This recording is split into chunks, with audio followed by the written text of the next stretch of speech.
नमस्कार, मैं दीपक शर्मा और मेरे यूट्यूब मंच पर आपका स्वागत है।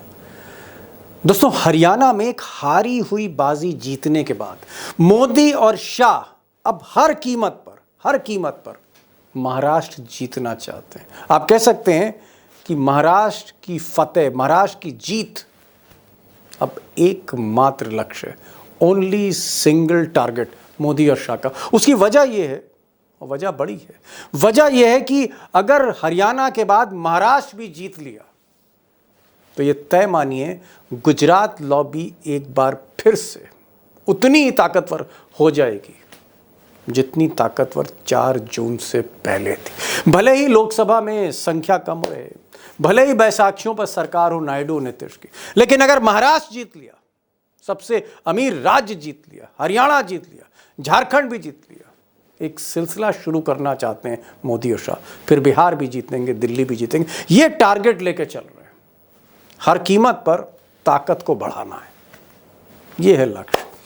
अब इस ताकत को यूं तो शरद पवार और उद्धव ठाकरे जैसे महारथी रोक रहे हैं, पूरी कोशिश कर रहे हैं इस रथ के पहिए को रोकने की।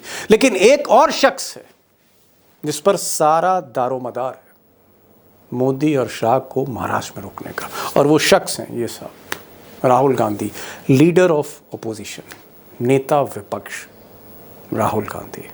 अब दोस्तों, मैंने राहुल गांधी का जिक्र क्यों किया, कांग्रेस की बात मैं क्यों कर रहा हूँ, शरद पवार और उद्धव ठाकरे की बात क्यों नहीं कर रहा? मैं इसलिए नहीं कर रहा हूँ क्योंकि शरद पवार और उद्धव ठाकरे 2 मजबूत खंबे हैं, पिलर्स पहले से ही हैं महाविकास अघाड़ी में। लेकिन जो दारोमदार है वो कांग्रेस पर है। कांग्रेस पर इसलिए, अगर आप मुझे चंद सेकंड दें तो ये मैं नक्शा दिखाना आपको चाहता हूँ कि महाराष्ट्र को पहले समझते हैं 2 सेकंड में। महाराष्ट्र को अगर मैं कई हिस्से में देखूं तो एक हिस्सा विदर्भ का है, जिसे आप नागपुर वाला हिस्सा कह सकते हैं। एक हिस्सा जो है वो नांदेड़, औरंगाबाद, ये मराठवाड़ा का हिस्सा है। उसके बाद वेस्टर्न महाराष्ट्र है, पुणे का हिस्सा जो शरद पवार का हिस्सा है। फिर मुंबई है, कोंकण है, जो आप कह सकते हैं कि उद्धव ठाकरे, बाला साहब ठाकरे का गढ़ रहा है। ऊपर खानदेश भी है। लेकिन ये जो ऊपर के जो आप देख रहे हैं 2 हिस्से, 2 रीजन्स, विदर्भ, नागपुर वाला विदर्भ जहां से गडकरी और फडणवीस आते हैं, जहां बीजेपी मजबूत बैटिंग करती रही 2014 से, ये जो एरिया है, यहां पर कांग्रेस ने अच्छा प्रदर्शन किया है 2024 में। और कांग्रेस अगर यहां पर इस क्षेत्र में अगर बीजेपी को रोक देती है अच्छे टिकट डिस्ट्रीब्यूशन से, तो बाजी पलट सकती है। और बाजी तब पलटेगी जब विदर्भ के साथ साथ मराठवाड़ा में भी कांग्रेस को अच्छा परफॉर्मेंस देना पड़ेगा। ये जो 2 रीजन है, मराठवाड़ा और विदर्भ, इसको जरा सा आप गौर से देखिए। यहाँ पर विदर्भ में 62 सीटें हैं और मराठवाड़ा में 46 सीटें, 62 सीट्स, 288 में से 62 सीटें विदर्भ में, नागपुर के चारों तरफ, और उसके बाद 46 सीटें जो नांदेड़, लातूर, औरंगाबादी जो एरिया आपको दिख रहा है, 46 सीटें यहाँ हैं। कुल मिलाकर 108 सीटें। और ये वो बेस है जहाँ पर कांग्रेस बड़ी तेज़ी से ताकतवर होती चली जा रही है। और अगर कांग्रेस ने 2024 की तर्ज पर ये जो 4 जून को जो नतीजे आए थे, जहाँ कांग्रेस सबसे ज़्यादा सीटें ले गई महाराष्ट्र में, अगर कांग्रेस ने, राहुल गांधी ने उस परफॉर्मेंस को दोहरा दिया, फिर से उतने ही रन बना दिए, तो एक चीज़ एकदम तय है, एक बात बिल्कुल तय है कि मोदी और शाह का जो रथ हरियाणा से जीतकर बहुत तेज़ रफ्तार में आगे बढ़ रहा है, इसको रोका जा सकता है। Everything depends on performance of Rahul Gandhi की। क्या राहुल गांधी अंदरूनी झगड़े रोक पाते हैं? क्या राहुल गांधी, जो कई लोग सपने कांग्रेस में देख रहे हैं मुख्यमंत्री बनने के, उनको समझा पाते हैं, कन्विंस करना पाते हैं? क्या राहुल गांधी महाविकास अघाड़ी के रथ को विदर्भ और मराठवाड़ा से निकाल कर आगे ले जा सकते हैं? तो दोस्तों, आज की इस वीडियो में राहुल गांधी पर बात होगी, बात शरद पवार और उद्धव ठाकरे पर भी होगी, लेकिन बात मैं करप्शन पर भी करूंगा, भ्रष्टाचार पे भी करूंगा, जिसने सारे रिकॉर्ड तोड़ लिए।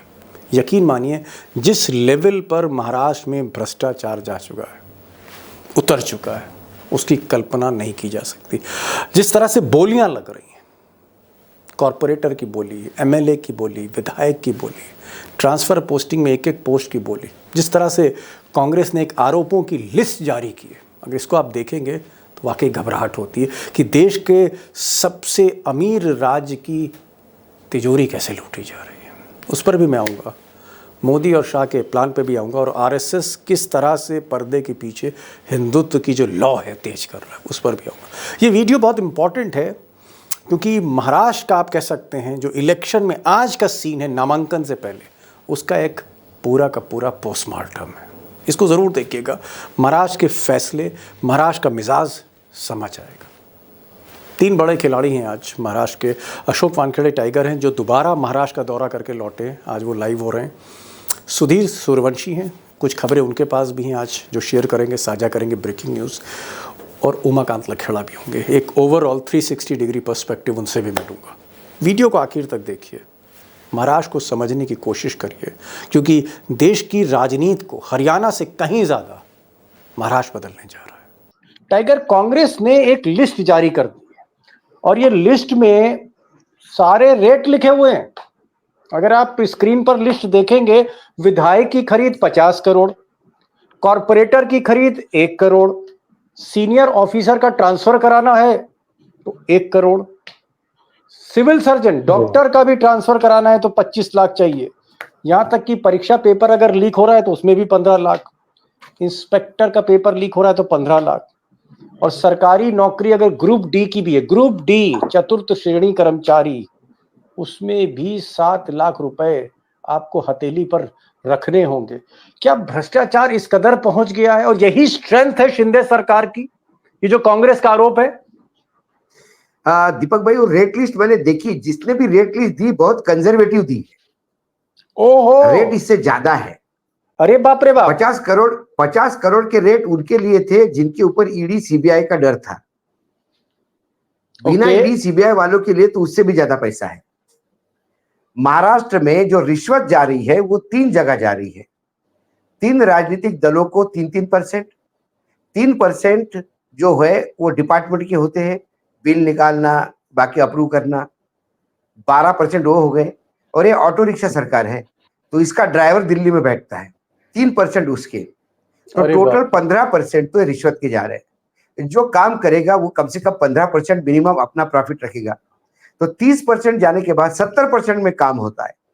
ये महाराष्ट्र के कई जगह तो पे क्या हम माने कि ये जो चुनाव है, जहां एक तरफ लाडली बहना योजना, मुफ्त योजना चल रही है, बर्तन जो है वो बांटे जा रहे हैं, थाली कटोरी गिलास बांटा जा रहा है, क्या आपको लगता है कि ये जो चुनाव है सबसे महंगा चुनाव लड़ा जा रहा है? यकीनन ये चुनाव बहुत महंगा होगा, क्योंकि यहाँ पैसे का खेल होगा। देखिए, कई जगह पे क्या होता है दीपक भाई, ऐसा नहीं कि महाराष्ट्र में पैसा नहीं था, इसके पहले भी पैसा था। लेकिन क्या है, कुछ राजनीतिक दल है जहां इनकमिंग है, आउटगोइंग नहीं। ज्यादातर मैंने देखा कि पैसा खर्चा करने में शरद पवार भी थोड़े से कंजूसी करते हैं और उनके उम्मीदवार खर्चा करते हैं, लेकिन पवार साहब के तरफ से ऐसा कुछ नहीं जाता। और शिवसेना की जो उद्धव ठाकरे की शिवसेना है, वहां तो इनकमिंग है, आउटगोइंग तो बिल्कुल ही नहीं है, टाइट है बिल्कुल। लेकिन एकनाथ शिंदे ये बहुत पहले से, जब ये शिवसेना में थे तब भी इनका आउटगोइंग बहुत बढ़िया है, तो यहाँ खर्चा दिल से होता है। पिछले लोकसभा में यदि आप देखेंगे तो जो चुनाव पैसे से लड़ा गया बारामती में, जो पैसे से चुनाव लड़ा गया ठाणे में जी, ये 2 ऐसी कॉन्स्टिट्यूंसी है जहां पैसा ही पैसा चला। यदि मैं गलत नहीं हूं सुधीर भाई, यदि कोई और कॉन्स्टिट्यूंसी होगी तो ऐड कर सकते हैं, लेकिन ये 2 तो मुझे पता है कि महाराष्ट्र में आप कह रहे हैं कि पैसा ही पैसा चल रहा है। मुझे याद आ रहा है रंजीत सिंह, दिलीप सिंह जुदेव, छत्तीसगढ़ के बीजेपी के बड़े नेता, इन्होंने एक बार कहा था, हालांकि मरहूम है, उन्होंने एक बार कैमरे पे कहा था, तब मैं आज तक में था, उन्होंने कहा पैसा खुदा तो नहीं लेकिन खुदा से कम भी नहीं। और मुझे लगता है महाराष्ट्र में उन्होंने पूरा शेर सुनिए, पैसा खुदा तो नहीं लेकिन खुदा की कसम खुदा से कम भी नहीं। खुदा से कम भी नहीं, पैसा खुदा से कम नहीं। सुधीर जी, टाइगर कह रहे हैं पैसा खुदा से कम नहीं, और इसी तर्ज पर सरकार चल रही।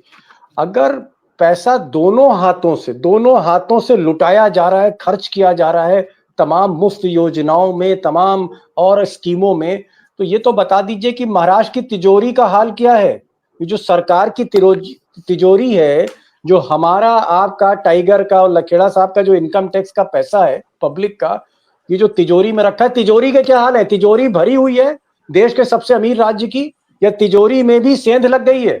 What is the position Maharashtra तिजोरी? दीपक जी, जो आप तिजोरी की बात कर रहे हैं, कुछ दिन पहले यहाँ का एक बड़ा अखबार है मराठी लोक सत्ता, उसमें एक कार्टून छपा था। उस कार्टून में तिजोरी दिखाई गई थी। तिजोरी तिजोरी के बाहर तीन लोग थे, एकनाथ शिंदे, अजित पवार और देवेंद्र फडणवीस। और तिजोरी में 10 रुपए पड़े थे। और 10 रुपए देख के वो तीनों बोल रहे थे, ये 10 रुपए में कितनी वोट हम और खरीद सकते हैं। तो इसका मतलब महाराष्ट्र की राजनीति की जो इकोनॉमिक और पॉलिटिकल क्या सिचुएशन है, उन्होंने वो कार्टूनिस्ट ने एकदम बराबर सटीक तरह से प्रेजेंट किया है। ये हो गई बात। दूसरी बात, महाराष्ट्र के ऊपर कम से कम 8.5 लाख करोड़ का कर्जा है।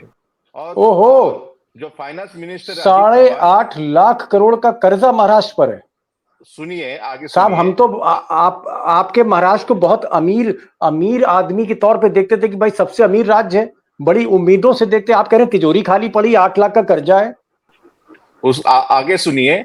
और ये जो बजट हुआ सप्लीमेंट्री डिमांड, उसमें कम से कम 1.5 लाख करोड़ का कर्जा उठाने का प्रयोजन किया गया है, लाडली बहना और बाकी स्कीम के लिए। जो आने वाला जो भी गवर्नमेंट रहेगा उसको 1.5 लाख करोड़ लेना पड़ेगा।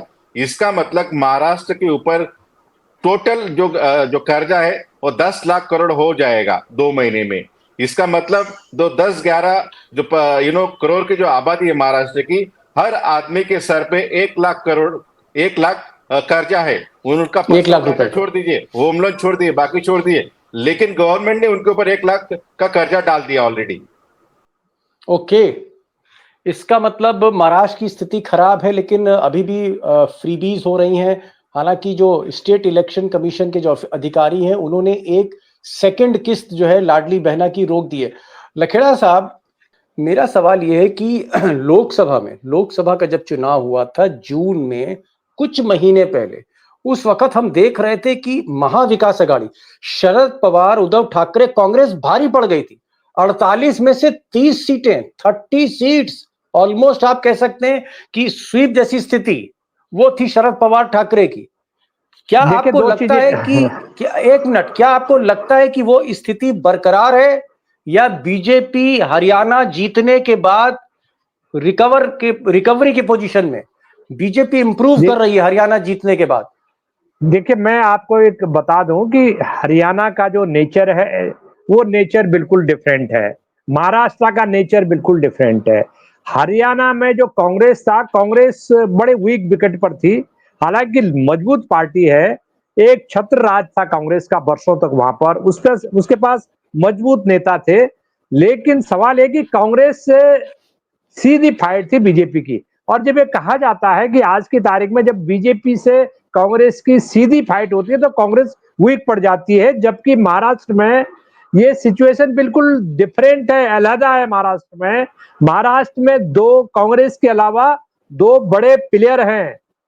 वहां बाला साहब ठाकरे के पुत्र, शिवसेना के जो प्रमुख हैं यहाँ पर, उद्धव ठाकरे, वो उनको आप नजरअंदाज मत कर दीजिए। उनकी जो हैसियत है, उनका जो जज्बा है, वो बहुत जबरदस्त है महाराष्ट्र की पॉलिटिक्स में।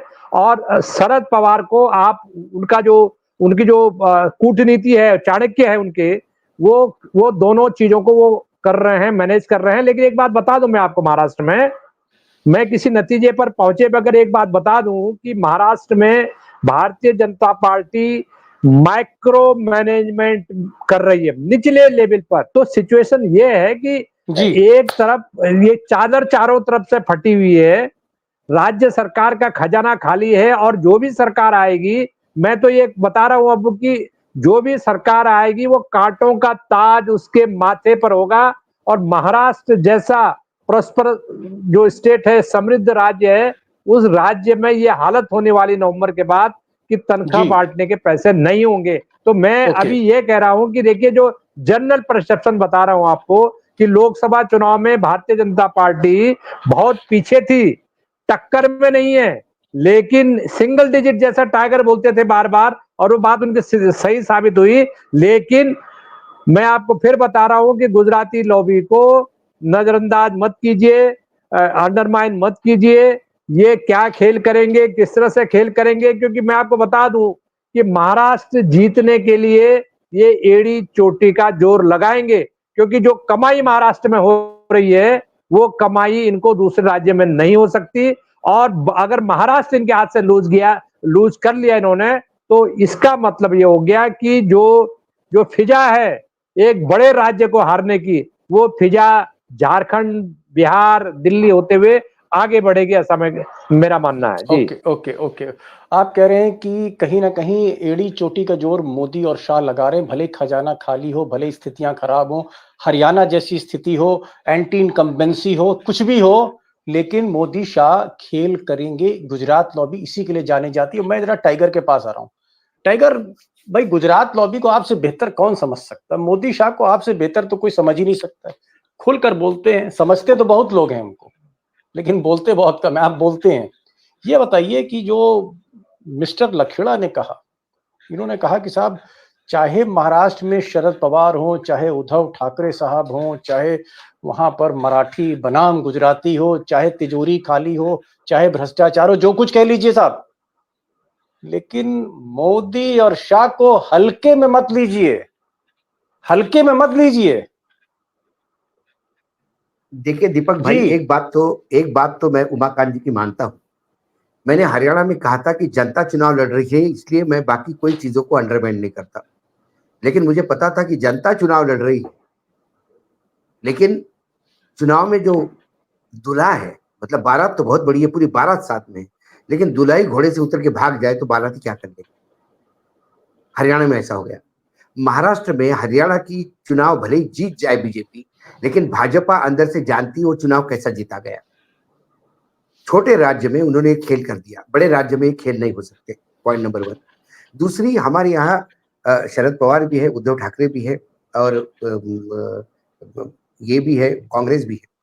लेकिन कांग्रेस ज्यादा सीटों पर लड़ेगी महाविकास आघाड़ी में, और बीजेपी ऑलरेडी एनडीए गठबंधन में ज्यादा सीटों पर लड़ेगी।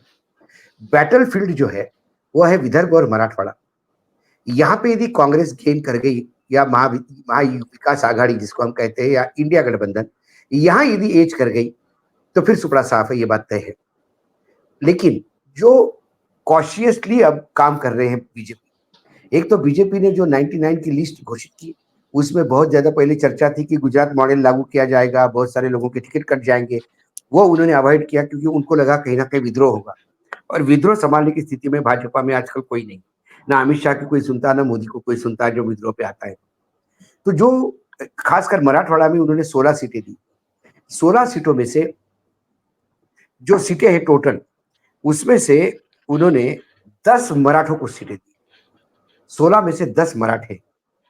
बाकी जगह कुछ शेड्यूल कास्ट, शेड्यूल ट्राइब की सीटें हैं तो वहां तो दे नहीं सकते, लेकिन 10 मराठी रिपीट करना मतलब, क्योंकि जरांगे फैक्टर ने मराठवाड़ा में सुपड़ा साफ कर दिया था, तो भी इन्होंने मराठा उम्मीदवार उतारे, खासकर हिंगोली, तुळजापुर, जिंतूर, नायगांव, बोरकर, फुलांबी, भोकरदन, परतूर और निलंगा, ओसा, इन तमाम कॉन्स्टिट्यूंसीज। अब सवाल ये है कि उन मराठों के पीछे मराठे खड़े हो जाते हैं, या उन मराठों को गद्दार करार करके उनके खिलाफ वोट करते हैं। यदि मराठवाड़ा में कांग्रेस और शिवसेना ने ठीक उम्मीदवार दिए, तो इस बार सारी, मैंने इसीलिए कहा कि अभी कांग्रेस की लिस्ट आने दो, ठीक ठाक लिस्ट आ जाएगी, उसके बाद तय होगा। बीजेपी ने तो अपनी लिस्ट घोषित कर दी, कांग्रेस की लिस्ट का इंतजार है। उसमें 1-to-1 मार्किंग, क्योंकि शिवसेना का स्ट्राइक, मुझे लगता है शरद पवार का स्ट्राइक रेट इसमें भी अच्छा रहेगा। लेकिन कांग्रेस में एक चौकड़ी है जो है दिल्ली में, वो बेचने पे तुली हुई है। महाराष्ट्र में मुख्यमंत्री बनने के लिए सभी तैयार हैं। वहां करार से पृथ्वीराज चौहान भी कपड़े पहन के बैठे हैं, यहाँ वडेट्टीवार भी तैयार है, बैठा है, उधर नाना पटोले भी तैयार बैठे हैं। फिर थोरात को लगता है कि यार मैं तो सीनियर हूं, मैंने क्या गलती करी। तो जैसा होता है कि भीख मांगने वाले पहले पहुंचते हैं गांव बसने के पहले, वैसी स्थिति हरियाणा में भी थी। मुख्य समझा नहीं क्या? गांव बसने के पहले भीख मांगने वाले आ जाते हैं। अभी गांव बसा भी नहीं, भीख मांगने वाले पहले पहुंच गए, वह पहले आ गए। तो वैसे देखिए हरियाणा में क्या हुआ, चुनाव के नतीजे भी नहीं आए थे, मुख्यमंत्री पद के लिए लड़ाई हो रही थी, चुनाव के बीच में। महाराष्ट्र में भी कांग्रेस को ये सारी, मैं फिर से कह रहा हूं, सारा खेल कांग्रेस के हाथ में। कांग्रेस ने यदि अपने अच्छी नियत के साथ चुनाव लड़ा तो ये पूरी महायुति 80-85 भी क्रॉस नहीं कर पाएगी, जो स्थिति है अभी महाराष्ट्र में। ठीक है, लाडली बहना अपनी जगह पे है, लेकिन महंगाई भयानक है। माइक्रो लेवल की जो बात कही थी उमाकांत जी ने, कई जगह संघ के कई आउटफिट बार बार हिंदुत्व की राजनीति करने के लिए प्रयास है। पानी जिहाद, लव जिहाद, मिट्टी जिहाद, खाना जिहाद, पीना जिहाद, हर चीज को जिहाद लगा रखा है। किसी से हाथ मिलाओ तो हाथ जिहाद। कुल मिला के भाजपा का खेल ही जिहाद का है, वो सत्ता जिहाद है, वो सत्ता चाहती है। और जो भाजपा सत्ता नहीं आएगी तो जो भी सत्ता में आएगा वो सत्ता जिहाद हो गया, वो मुसलमान हो गया। क्योंकि इस देश में एक ही पार्टी है राजनीति की, बीजेपी, जो हिंदू की पार्टी है। बाकी तमाम राजनीतिक दल, चाहे उसमें हिंदू नेता हो या मुसलमानों का कोई लेना देना नहीं होगा, तो भी वो हिंदू विरोधी और मुसलमानों की पार्टी बोली जा रही है। ये नरेशन महाराष्ट्र में डेवलप करने का प्रयास किया जा रहा है। लाडली बहना का इंपैक्ट कुछ जगह पे होगा जहां 3-3, 4-4 जगह पैसे मिल रहे हैं, लेकिन बाय एंड लार्ज महंगाई का तड़का इतना जबरदस्त है। लेकिन आपको लगता है कि अगर कांग्रेस को एक मुस्लिम पार्टी की तरह प्रोजेक्ट किया जाए, साजिश रची जाए, आरएसएस वाले घर घर जाके जैसे जो उन्होंने हरियाणा में किया, उसी तरह का काम यहाँ करते कि साहब ये तो मुस्लिम पार्टी है, तो राहुल गांधी तो ऐसे हैं, राहुल गांधी वैसे हैं, तो क्या ये जो हिंदुत्व है इसको उद्धव ठाकरे इसकी काट नहीं कर सकते? डायमंड कट्स डायमंड, लोहा लोहा क्यों काटता है? उद्धव ठाकरे को आगे करते हैं। सवाल है कि बीजेपी का एक बहुत बड़ा प्लान ये रहता है दीपक भाई, वो दूसरे की क्रेडेंशियल्स को सवाल उठाते हैं, आपकी विश्वसनीयता पे सवाल उठाते हैं। अभी देखिए, कल बड़े बड़े चैनलों ने जो देश को रखे आगे बोलते हैं, उन्होंने उद्धव ठाकरे की और इसकी फडणवीस की मुलाकात करवा दी।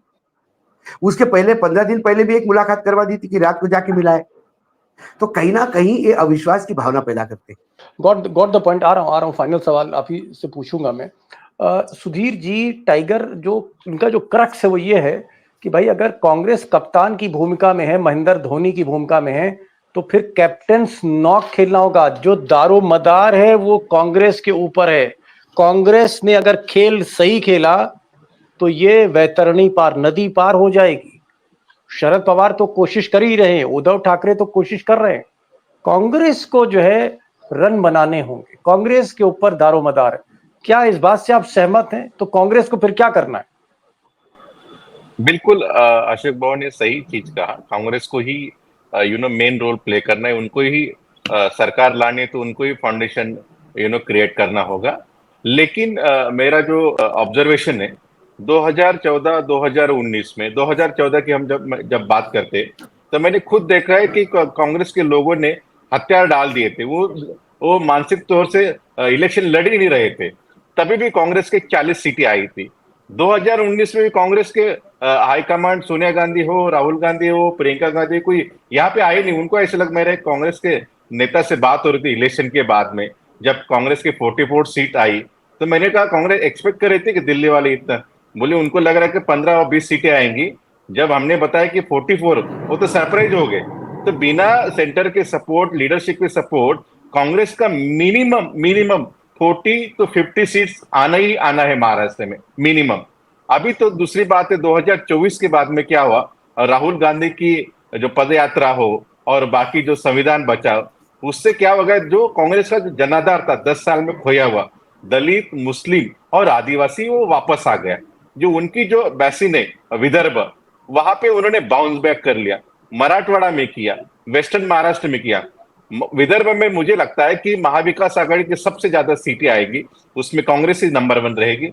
मराठवाड़ा में बीजेपी काउंटर पोलराइजेशन कर रही है। जो भूपेंद्र यादव यहाँ पे बैठे हैं, सागर बंगला जो देवेंद्र फडणवीस का बंगला है, वहां पे जो छोटी छोटी जाति ओबीसी की, उनकी मीटिंगें ले रहे हैं। लेकिन यहाँ पे एक बड़ा समुदाय जो मराठा, तुमको उन समुदाय को नजरअंदाज नहीं कर सकते। तो 3 मेजर रीजन है, मैं बार बार कह रहा हूं, वेस्टर्न महाराष्ट्र, मराठवाड़ा, अपना विदर्भ, वो बिल्कुल महाविकास आघाड़ी की तरफ झुका हुआ है। ओके, ये जो आपने कहा कि वेस्टर्न महाराष्ट्र, मराठवाड़ा और विदर्भ, ये जो आपने 3 एरियाज बताए, इसमें यहाँ पर कितनी सीटें होंगी 288 में से? अगर हम एक मोटा मोटा करें, कितनी सीटें होंगी? मिनिमम 150 सीट्स वहां पे होगी। 150 जी टाइगर। 62 विदर्भ की है, हाँ। 46 मराठवाड़ा की है, ये 110, और फिर मुझे लगता है पश्चिम महाराष्ट्र की सुधीर भाई कितनी है?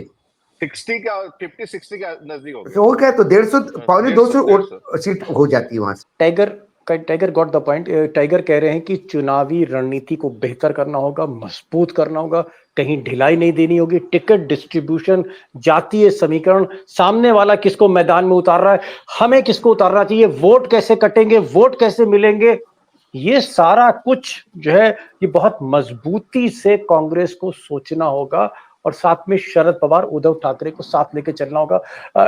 लखेड़ा साहब भाई, जो बात टाइगर कह रहे हैं वही बात सूर्यवंशी साहब कह रहे हैं कि ये सारा गेम कांग्रेस पर डिपेंड करता है। कांग्रेस को टिकट अच्छे देने होंगे और हर आदमी, जो टाइगर कह रहे हैं कि बढ़िया झमाझम सफेद कुर्ता पहन के, चाहे नाना पटोले हों, चाहे वो थोराट साहब हों, चाहे वो चौहान साहब हों, चाहे कुछ उनसे भी छोटे नेता हो, हर आदमी कुर्ता पजामा बढ़िया झकाझक पहन के मुख्यमंत्री बनना चाहता है कांग्रेस से। ये कह रहे हैं ये सब छोड़िए, आप सीट डिस्ट्रीब्यूशन ठीक करिए, मैनेजमेंट ठीक करिए। देखिए, कांग्रेस सेंटर में भी बड़ी पार्टी है, लोकसभा में नेता विपक्ष है राहुल गांधी, और राहुल गांधी की जो इमेज है पिछले 1 साल से, और महाराष्ट्र जो मणिपुर से बंबई तक जो उनकी रैली निकली है, उनकी काफिला निकला है भारत जोड़ो न्याय यात्रा, उसने बहुत बड़ा अंडर करंट महाराष्ट्र के पॉलिटिक्स में दिया है। मुझे लग रहा है कांग्रेस को उसका फायदा उठाना चाहिए। Let's come to the nutshell, the business of news tiger. और बिजनेस ऑफ न्यूज, खबर, और खबर यह है कि इस वक्त क्या कांटे की टक्कर है टाइगर? कांटे की टक्कर है, या महाविकास अघाड़ी ऊपर है या फिर महायुति नीचे है, बराबर आमना सामना है, कुछ हरियाणा जैसे होने जा रहा है, या महाराष्ट्र का जो मिजाज है वो महाराष्ट्र का मिजाज रहेगा, होने क्या जा रहा है? टाइगर असली बात पे आइए, 100 की सीधी बात बताइए। इस वक्त भले ही टिकट डिस्ट्रीब्यूशन, ये मत कहिएगा मुझसे कि टिकट डिस्ट्रीब्यूशन नहीं हुआ। आज की तारीख में टाइगर को क्या लग रहा है महाराष्ट्र में? आपका सवाल समझ गया मैं, आप इतना मत करिए, सीधी सीधी बात है, महाविकास आघाड़ी को एज है और बहुत अच्छा एज है। 80% ऑफ महाराष्ट्र इस महाविकास आघाड़ी का better group already with Mahavikas Aghadi, सवाल वो नहीं है। सवाल अब ये है कि महाविकास आघाड़ी को बहुत बढ़िया एज है, अब टिकट आएंगे तो उसके बाद हम नंबर पे बात करेंगे। कांटे की टक्कर वाली बात ही नहीं है, कहीं कांटे की टक्कर वाली बात नहीं, ये बात भी तय है। Last question Sudhir ji, tiger ने बड़ी बात कह दी, उनका सब कांटे वाटे कुछ नहीं है, गुलाब ही गुलाब हैं, गुलाबों की टक्कर हो रही है, कांटों की टक्कर नहीं है, एज है महाविकास अघाड़ी को। आप सहमत हैं टाइगर से? बिल्कुल दीपक जी, एक ताश का जैसे एक खेल होता है, खेल में कोई बंदे को सब पत्ते जो ज्वाइन करने वो सब आ जाते हैं, लेकिन उसको लगाने भी आना चाहिए, तभी वो जीत पाएगा। मुझे लगता है कि महाविकास आघाड़ी में लगाने वाले सब पत्ते उनके हाथ में, अभी वो पत्ते कैसे लगाते उसके ऊपर उनकी विक्ट्री और डिफीट डिपेंड है। बड़ी बात कह दी आपने, कहा कि राहुल गांधी के हाथ में गुलाम, बेगम, बादशाह, ट्रंप सब कुछ है, नहला सत्ता अट्ठा भी है, पत्ते कैसे खेलेंगे? बाजी तो पत्तों से ही होती है। सही वक्त पे, सही चाल पे, सही पत्ता अगर राहुल गांधी डालते हैं तो बाजी पलट सकती। पत्ते अच्छे लेके खेल रहे हैं। मिस्टर लखेड़ा, आपने पिछली बार हरियाणा में कहा था कि साहब अंडरमाइन मत करिए मोदी और शाह को, और ये आप आखिरी दिन तक बोलते रहे। महाराष्ट्र के बारे में आपका क्या कहना है? वही डायलॉग पुराना कि अंडरमाइन मत करिए, अंडर एस्टिमेट मत करिए? मैं ये एक लाइन में जवाब। छोटे छोटे फैक्टर बहुत महत्वपूर्ण है। मैं ये कह रहा हूं कि महाराष्ट्र हरियाणा नहीं है, ये तो मैं बिल्कुल बात क्लियर कर रहा हूं। महाराष्ट्र में 3 हैवी वेट हैं, वो 3 हैवी वेट बता चुका हूं, शरद पवार हैं, उद्धव ठाकरे हैं और कांग्रेस राहुल गांधी है। 3 हैवी वेटों के बीच में कोई बड़ा झगड़ा नहीं है, ऐसा कोई बड़ा झगड़ा नहीं है जिसका बीजेपी फायदा उठा सके। बीजेपी जो कोशिश करेगी महाराष्ट्र के चुनाव को कांटे की टक्कर में ले जाना, जो टाइगर के अनुसार कांटे की टक्कर नहीं है। महाराष्ट्र विकास अघाड़ी बहुत आगे है, लेकिन बीजेपी की कोशिश होगी कि कांटे की टक्कर हो। और सबसे बड़ा खेल जो मेरे ज्ञान में है, मेरे संज्ञान में है, वो ये है कि 23 तारीख को काउंटिंग होगी, 27 तारीख तक आपको सरकार का गठन करना है। कोर्ट के सुप्रीम कोर्ट की जो रूलिंग्स हैं, जी। इलेक्शन कमीशन की जो रूलिंग्स हैं। आप जी। मुझे ये बताइए, इतना बड़ा महाराष्ट्र, 248 सीटों वाला महाराष्ट्र, 288 इतना फैला हुआ महाराष्ट्र, आपने इतना टाइट शेड्यूल कर दिया कि पॉलिटिकल, जब सरकार फॉर्मेशन होती है तो एक पॉलिटिकल प्रोसेस होता है, कंसल्टेशन होती है, चलिए, मंत्रियों की समझ लिस्ट गया बनती लखेड़ा है। साहब, आपका जवाब समझ गया। फिर आप जी, वही तो मोदी और ऐसी शाह पर ले गए सिचुएशन कि भैया ये ऐसी जोड़ तोड़ करने सिचुएशन वाले में लोग हैं, इनको आप हल्के में मत लो। आप यही कहना चाह रहे हैं, आप यही कहना चाह रहे हैं। आपने मशीनें भी बता दी, सिस्टम भी बता दिया, पैसा भी बता दिया। कुल मिलाकर उमाकांत लखेड़ा ये कहना चाह रहे हैं कि भैया अंडरमाइन मत करो, हल्के पे मोदी शाह को कभी मत लेना। और टाइगर कह रहे हैं कि नहीं साहब, शरद पवार, उद्धव ठाकरे और राहुल गांधी की जो तिगड़ी है, इनको एज है, ये आगे चल रहे हैं। सुधीर जी कह रहे हैं कि साहब पत्ते तो सब राहुल गांधी के पास हैं, सही समय पे सही चाल चलें, क्योंकि सामने मोदी और टाइगर जैसे, मोदी और चाणक्य जैसे लोग बैठे। टाइगर आप आए, आपका बहुत बहुत शुक्रिया, बहुत बहुत शुक्रिया। ऐसे ही समय देते रहिए, क्योंकि आप जैसा बोलने वाला, आप जैसा बेबाक, महाराष्ट्र को समझने वाला, महाराष्ट्र का हर वक्त दौरा करने वाला नगण्य है इस वक्त पत्रकार। तो आप आते रहिए। और लखेड़ा साहब, आपको पूरी आजादी है, मैंने कभी आपकी बात नहीं काटी। आपने कहा अंडर एस्टिमेट नहीं करे। मैं इस प्रोग्राम को आप ही के कथन पर समाप्त कर रहा हूं कि मोदी शाह को अंडर एस्टिमेट नहीं करिए। ये हमारे सबसे सीनियर मोस्ट लखेड़ा साहब बता रहे हैं कि अंडर एस्टिमेट भैया मत करना, हल्के में मत देना। सुधीर जी बहुत बहुत शुक्रिया, आपने समय निकाला मुंबई से। Thank you so much, all of you for joining this programme. Thank you so much.